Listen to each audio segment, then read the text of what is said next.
There is no one quite like Jesus in pulling us up short and giving a stinging critique which goes to the heart of the matter. There is no one quite like Jesus when it comes to all sorts of things, actually. Now I am a person who delights in artistic endeavours which take the gifts which God has given, refashions them, and offers them back to God's glory. That very devotional impulse is why many churches around the world are not basic, dreary places, but glorious structures which convey spiritual wonder and awe in their very being. I am a believer in edifice evangelism. I am a believer that the ever-increasing amount of stained glass windows in this place have a purpose which transcends their basic material makeup. All that being said, we cannot forget Jesus' words about the pretty stones and the religious artefacts in Jerusalem. The days are coming when not one stone will be left upon another. This building here will not last forever. Church buildings will not always last. They cannot, must not, become idols which replace God and the Lord's people. The church of God will last on earth for a time, but as the triumphant resurrected always. In old Christian language, that distinction was made by describing the church militant and church triumphant. We would rightly take issue with the connotations of church militant nowadays, though, but that does segue quite nicely into the theme for today. So last week, the Gospel was part of Luke's sermon on the plain. In February of this year, I preached a series of 3 sermons across that text, and in them I mentioned in passing something called Christian Just War theory, and I said at the time that I would revisit that, and today's the day. It seems appropriate, as we have heard Jesus describe the reality that nation will rise against nation, and kingdom against kingdom, and we will hear of wars and insurrections. And through the prophet Isaiah, we heard that God's end game is an act of peace, where predator and prey relax with one another. There is no bloodshed. There is no war. Until then, however, it is a different story. So how do Christians navigate this tension? Jesus acknowledges there will be war. Jesus also tells us if we are hit and abused, to roll with it, turn the other cheek, to give the shirt off our back. When his disciple Peter took up a sword, Jesus rebuked him. Jesus said, "Love your enemies." Discipleship to Jesus can cause conflict, yes, but that should be inspired because the priorities of Christians are different to what the New Testament described and the principalities and powers as the principalities and powers, and being people who are actively for God's kingdom, and the kind of qualities which the Holy Spirit gives, and the programs that same Spirit energizes us to work for, will cause offence to a culture which holds different values. The reality was that for the first 300 years of the church, Christians generally did not fit in the military paradigm of the Roman Empire. But again, war is a reality. Sometimes people are just forced into it, and Christians will be caught up in it. Fortunately, Christians have been thinking about this for a very long time, and drawing on some Stoic philosophy, early Christian teachers like Augustine of Hippo, and later people like Thomas Aquinas, shaped what we call just war theory. This has in recent years evolved into just peace theory, but let's just stick to the former for now. So when those wars arise that Jesus speaks about, and when we remember, as we do on Defence Sunday, the conflicts which have already been, what does a faithful Christian response look like? Some Christians go all out for pacifism. Some link violence on behalf of their particular nation state as being divinely ordained. And as with all things, there is a middle ground, which suits the Anglican tradition quite nicely. So I'm going to run through a summary of just war theory quickly and try and illustrate each basic point as we go.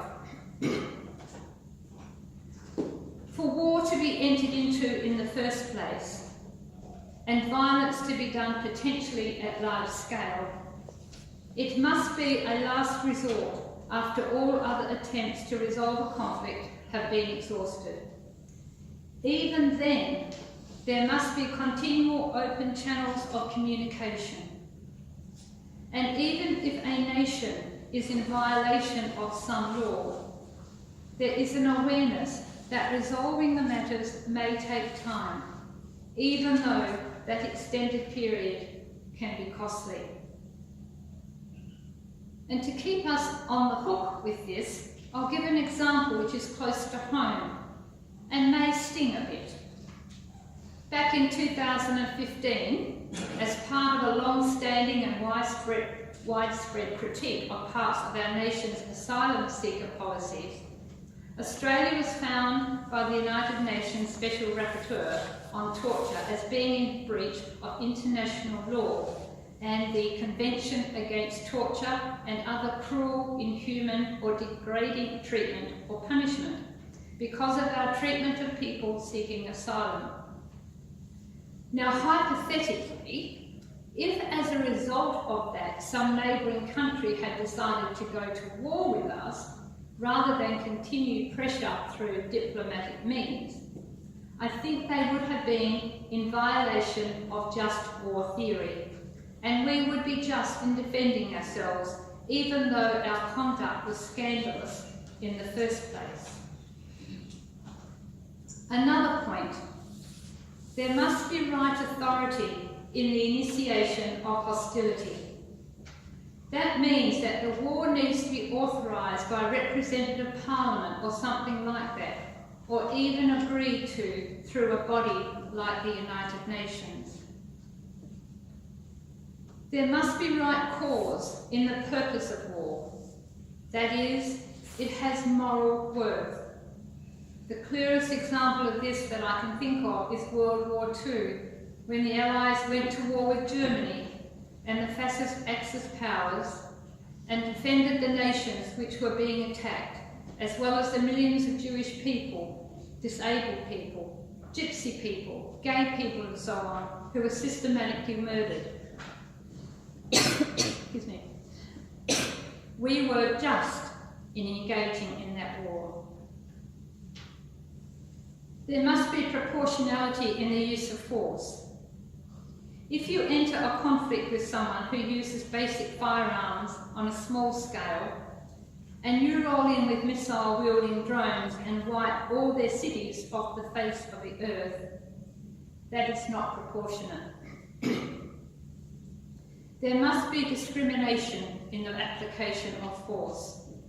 That means there is a distinction between combatants and non-combatants. Civilians are off limits. Medical personnel off limits. And there must be a reasonable prospect of success. Fighting a losing war which causes more and more destruction just may not be worth it. And of course, we cannot be self-serving. This is where it gets tricky. But churches have found a prophetic voice on this at times. And I must say, in offering this critique, I don't do so against serving military personnel who put their lives on the line. Their willingness to do so is something worthy of great respect.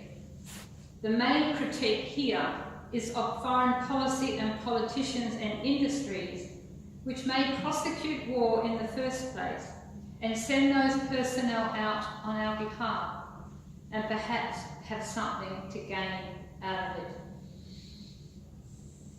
But back to the example. It was picked up on very quickly about the Gulf War 30 years ago, when the motivation may not be truly altruistic. What was the motivation? Was the motivation the liberation of Kuwait? If so, very good.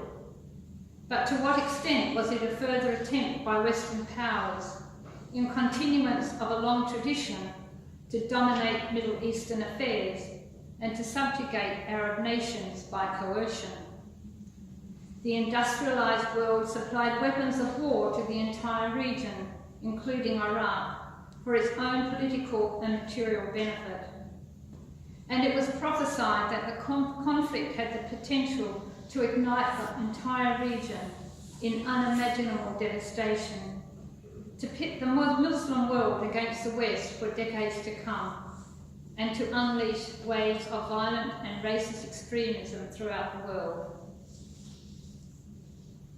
The point is, when we come to Remembrance Day, Anzac Day, Defence Sunday, when we think about the present war in Ukraine, with an estimated death and injury toll of 200,000 across both sides already, and in which Ukraine justly defends itself, we have resources to draw on that come from the heart of the Lord and his teaching and example. At one level, the gospel reading today is scary. On another, I'm immensely encouraged by the practical capacities that Jesus' people have developed over millennia when wars do arise, as well as responses to natural disasters and plague. Our many agencies sweep into gear. But that isn't the whole story. Whilst we have some capacity, consider God's capacity. A new heaven and a new earth. Nothing lost. Complete redemption. Human sin resolved through God's goodness and faithfulness. No more war. All the good things of earth. And then we get heaven too. Remember that. Remember the future God has in store. And let us rejoice. The Lord be with you.